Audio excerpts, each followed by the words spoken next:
brought to you by V-Guard. અમરેલીના Damnagar police station નજીક જુગારના અડ્ડા પર દરોડા. બાબરાના ધારાસભ્ય જનક દબાડિયાએ જુગારના અડ્ડા પર દરોડા પાડ્યા. પોલીસ સ્ટેશનથી 200 મીટરના અંતરમાં જુગારનો અડ્ડો. સ્થાનિકોની ફરિયાદ બાદ ધારાસભ્યએ જાતે જ દરોડા પાડ્યા. બોલિવૂડ સ્ટાર આમિર ખાનના પુત્ર જુનૈદ ખાનને લોન્ચ કરતી ફિલ્મ મહારાજે સર્જ્યો વિવાદ. વૈષ્ણવ સંપ્રદાયને ફિલ્મ સામે વાંધો ઉઠાવી હાઈકોર્ટમાં અપીલ કરી. સંપ્રદાય અંગે વિવાદાસ્પદ ટિપ્પણીઓ અને હિન્દુ ધર્મની લાગણીને ઠેસ પહોંચાડતી બાબતો ફિલ્મમાં હોવાનો દાવો.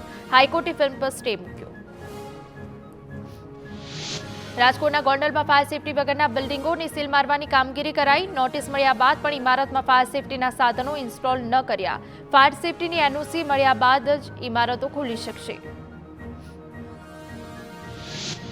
કોંગ્રેસ સાંસદ ગેનીબેન ઠાકોરે પત્રકાર પરિષદને સંબોધન કર્યું. તમામ કાર્યકરોનો આભાર માન્યો. કહ્યું, બનાસકાંઠાની જનતાએ લોકશાહી બચાવવાનું કામ કર્યું. હું અન્યાય સામે અંત સુધી લડું છું, જેના કારણે કાર્યકરો અને લોકોએ મારા પર વિશ્વાસ મૂક્યો.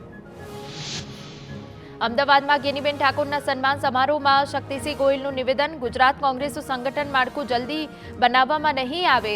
જેને માળખામાં રહેવું હોય એ પોતાનો બાયોડેટા આપે. બાયોડેટા આવ્યા હશે એમને 3 મહિના સુધી જિલ્લા પંચાયત બેઠક પર કામ આપવામાં આવશે. મારી નજીક હશે તો પણ હોદ્દેદાર નહીં બનાવવામાં આવે.